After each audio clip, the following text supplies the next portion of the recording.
প্রবাসী ভাইরা, আমি বরাবরই আমার কিছু পোস্টে কিংবা ভিডিওতে বলে আসতেছি যে হারামের কখনো আরাম নেই। আর এই সাউথ আফ্রিকার বুকে অনেক বাংলাদেশি এসেই রাতারাতি কোটিপতি হয়ে যেতে চায়, আর সেই কারণে তারা অবৈধ পথে পা বাড়ায়।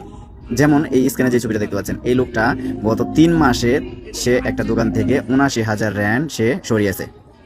চিন্তা করে দেখছেন, যখন মালিক বুঝতে পারলো যে আমার দোকানের ব্যবসা এবং দিন দিন কমে যাচ্ছে কেন, সেই মুহূর্তে তিনি সেই মালিককে বুঝ দেয় যে ৩১শে জুন আন্দোলন ছিল, অভিবাসী বিরোধী আন্দোলন, সেই আন্দোলনের কারণে ব্যবসা বাণিজ্য কম হচ্ছে।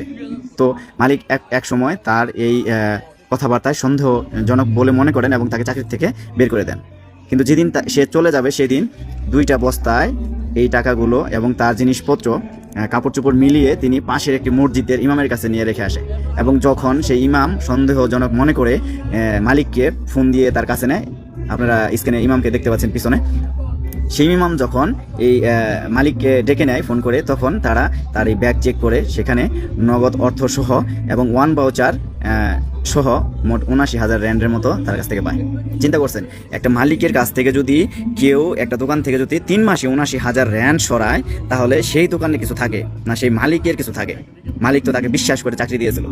এমন কিছু লোকের জন্য আজকাল সাউথ আফ্রিকায় ভালো লোকদের মানুষ অবিশ্বাস করে, ভালো লোকদের চাকরিতে নিতে চায় না। কারণ এই চোরগুলা যতদিন পর্যন্ত সাউথ আফ্রিকায় থাকবে, এদের জন্য ভালো মানুষগুলার বদনাম হবে। তাই এদের মতো চোরদেরকে কি করা উচিত? ডিপোর্ট করে বাংলাদেশে ফেরত পাঠানো উচিত। এর চেয়ে বড় শাস্তি তার আর কিছু নাই। তাকে প্রশাসনের সহায়তা নিয়ে দেশে পাঠিয়ে দেওয়া। চাকরি করছে 3 মাস, আমগো বাংলাদেশের নোয়াখালী বাড়ি, ঠিক আছে, চাকরি করছে 3 মাস, এই দেশে আইছে 3 মাস হয়েছে।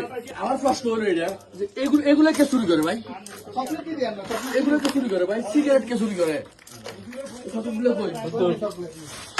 এই দেখেন চকলেট, এগুলো কে চুরি করে? এটা কোন ধরনের চুরি? এগুলো কোন ধরনের চুরি? ঠিক আছে, হ্যাঁ আমি চুরি করি, ঠিক আছে, 200 টাকা 100 টাকা একটা, ঠিক আছে, 200 টাকা 100 টাকা নোট চুরি করলাম, এই 10 টাকা 20 টাকা মোবাইল চার্জার